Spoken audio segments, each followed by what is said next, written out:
Now look, I want you to forget something. I want you to forget this picture you have been carrying around your whole life. This comfortable, reassuring image of a great big cosmic clock bolted to the wall of the universe, ticking away perfectly and identically for every single one of us, everywhere, all at once. I want you to let that picture go, because it is wrong. Not approximately wrong. Not wrong in some small, technical, boring way that only matters to professors. It is deeply, fundamentally, embarrassingly wrong. And the truth that replaces it, the real physical machinery of how time actually works, is so much more magnificent and so much more terrifying that once you see it clearly, you will never think about a clock the same way again. Here is the thing about physics. When you start pulling on the real threads of how the universe is put together, you do not find a cozy, familiar machine that confirms your intuitions. You find something alien and beautiful and ruthless. And the question of why time stops at the speed of light is one of those threads that, when you pull it, unravels practically everything you thought you knew. So let us start where we have to start. Let us start with you, right now, sitting wherever you are, reading this, breathing, thinking. You feel still, maybe. You feel like you are just sitting there, not going anywhere. But here is the part that is going to knock you sideways. You are not still. You are moving. You are moving through something called spacetime at an absolutely fixed, non-negotiable, permanent speed. And that speed is, to 4 decimal places, the speed of light. Every single thing in this universe, you, me, a rock on the moon, a cold hydrogen atom drifting alone in the void between galaxies, everything is moving through the fabric of spacetime at identically the same constant, unwavering speed, the speed of light. The number is about 186,000 miles per second. And you are doing it right now. The only question, the only thing that actually varies between you and a photon screaming across the galaxy is the direction you are spending that speed. Now, I want to give you an analogy. It is not a perfect analogy. No analogy in physics ever is, but it will do the job. I want you to imagine a perfectly flat desert. Infinite. No hills, no dips, no curves, just a flat geometric grid stretching away in every direction forever.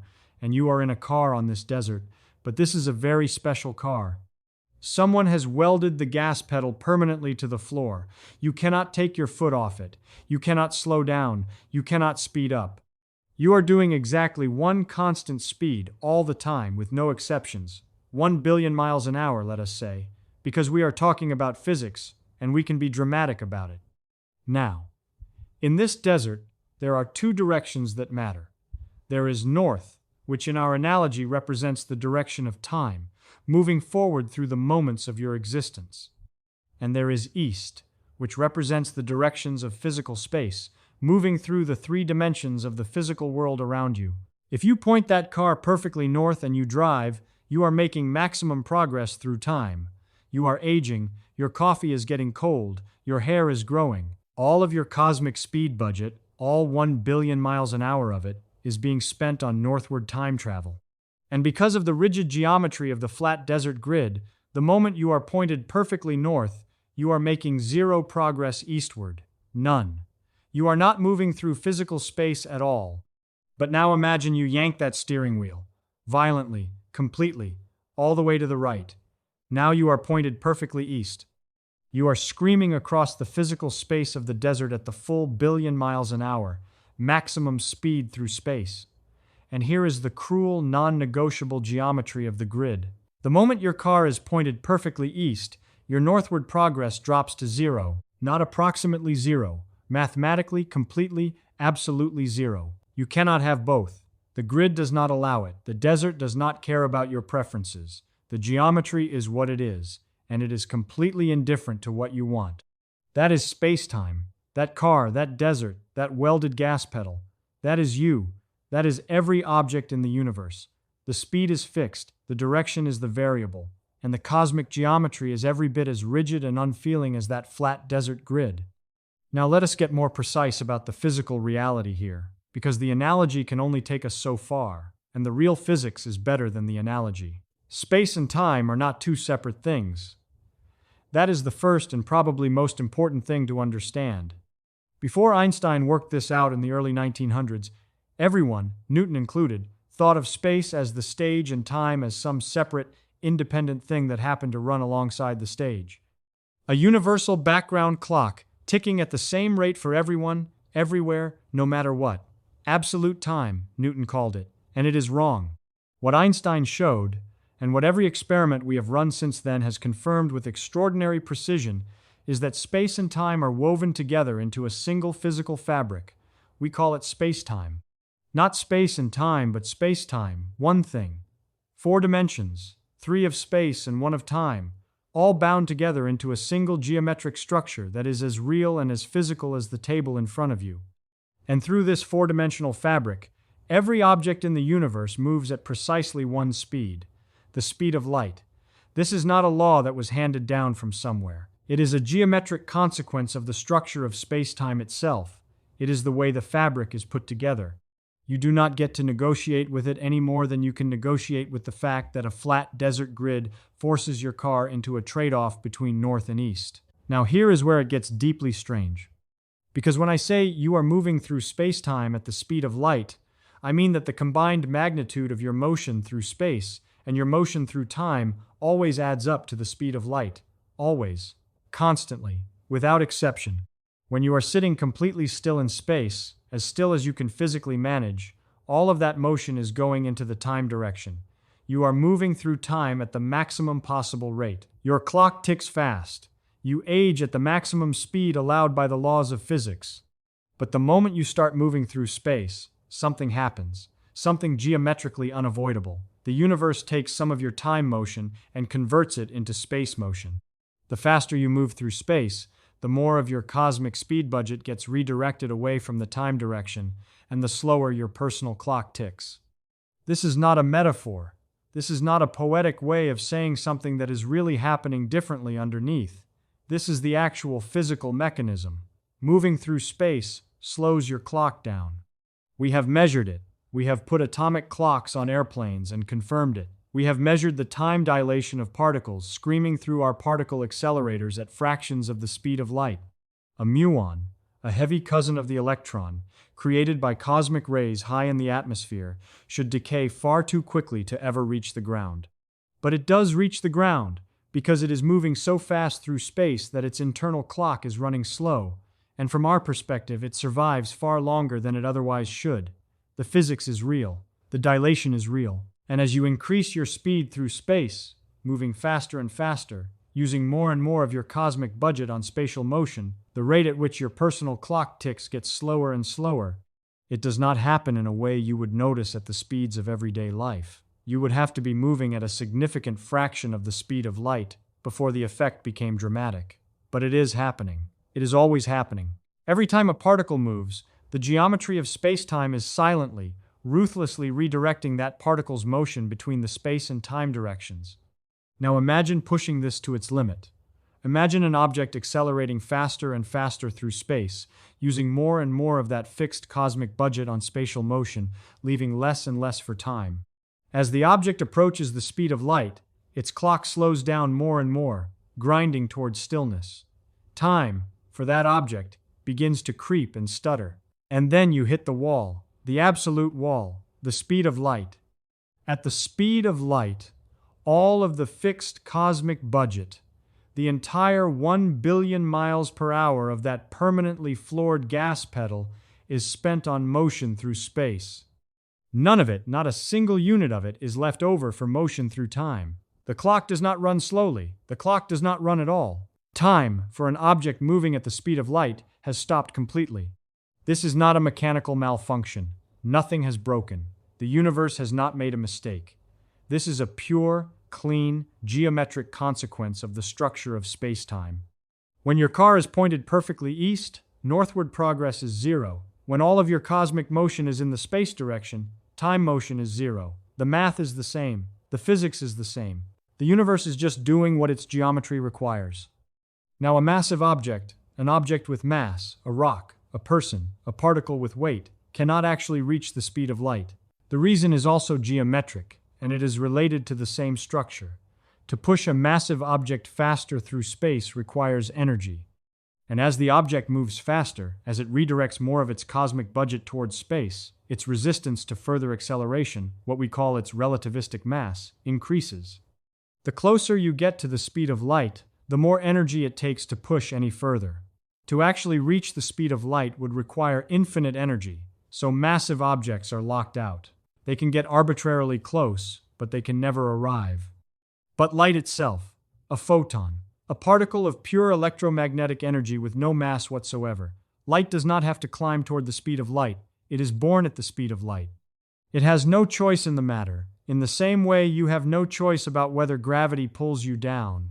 A photon is created already moving through space at the full, absolute cosmic speed, with nothing left over for time. And this means something genuinely mind-bending about what it is like to be a photon. Of course, a photon does not experience anything in the way you or I do, but we can ask what the geometry of spacetime looks like from the photon's perspective, from the perspective of something moving at maximum spatial velocity with zero time velocity. And the answer is this.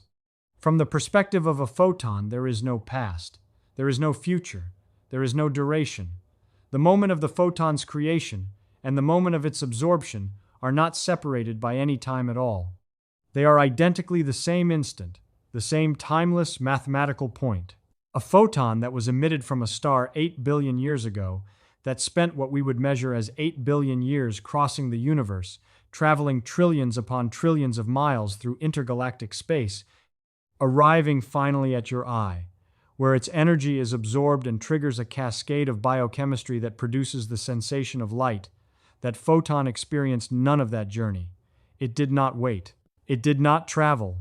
Its birth in the nuclear fires of a distant star and its death in your retina happened in identically the same instant, the same geometric point in space-time, with absolutely no separation, no interval, no time at all between them. The universe as seen from the perspective of light is not a journey.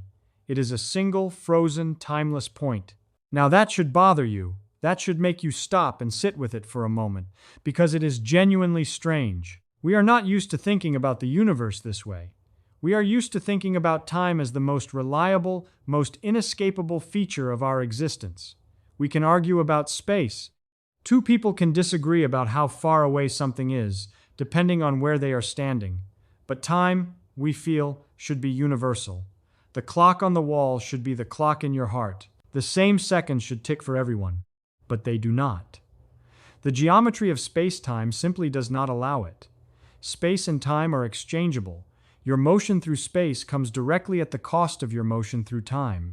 And at the absolute limit, when you have spent everything on space, time vanishes completely. Here is something I find worth sitting with. You and I are in the slow lane. We are moving through physical space at speeds that are, compared to the speed of light, laughably small. A rocket traveling to Mars, which represents a triumph of human engineering and ambition, moves at roughly 0.001% of the speed of light. The time dilation it experiences is so tiny you would need instruments of extraordinary precision to measure it. We are barely moving through space at all, compared to what is physically possible.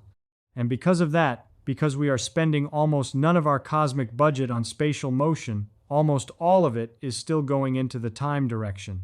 Our clocks tick fast. Time flows richly for us. We get past and future and memory and anticipation.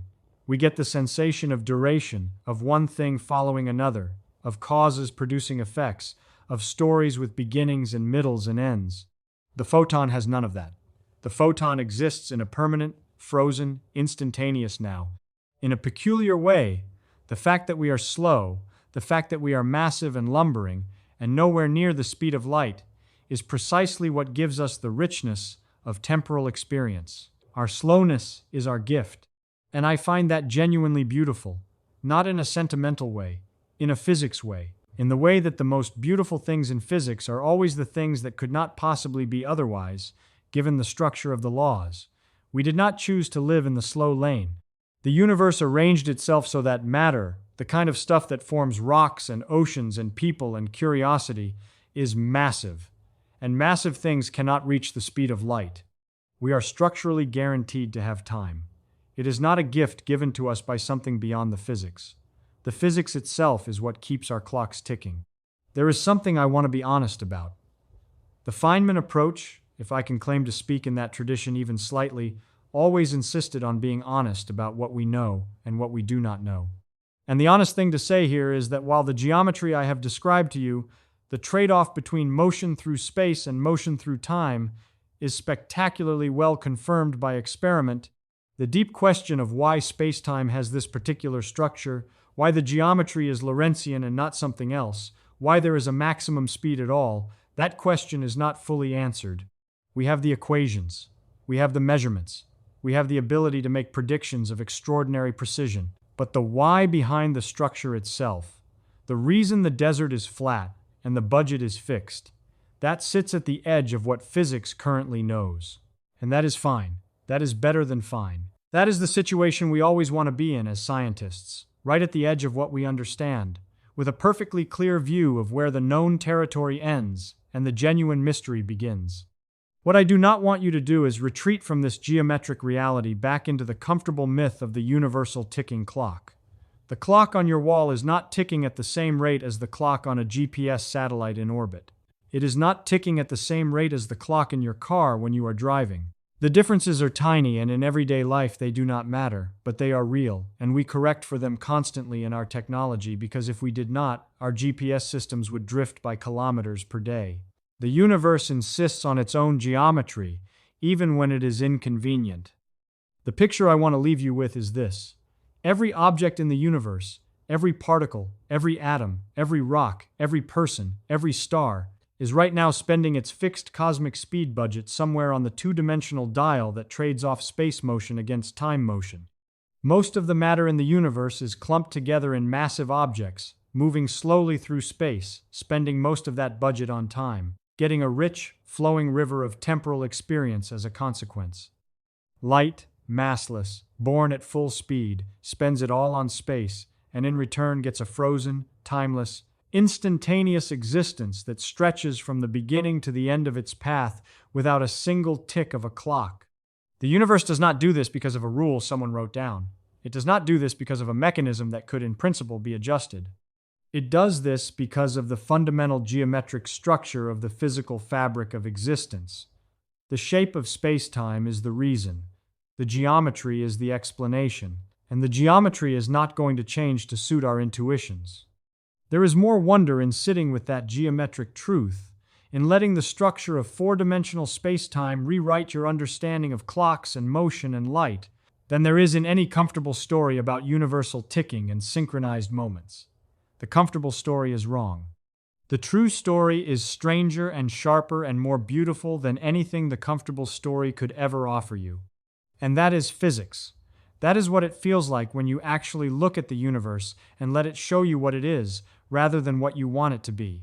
The universe is under no obligation to match your intuitions. But it is, and always has been, completely willing to show you something better.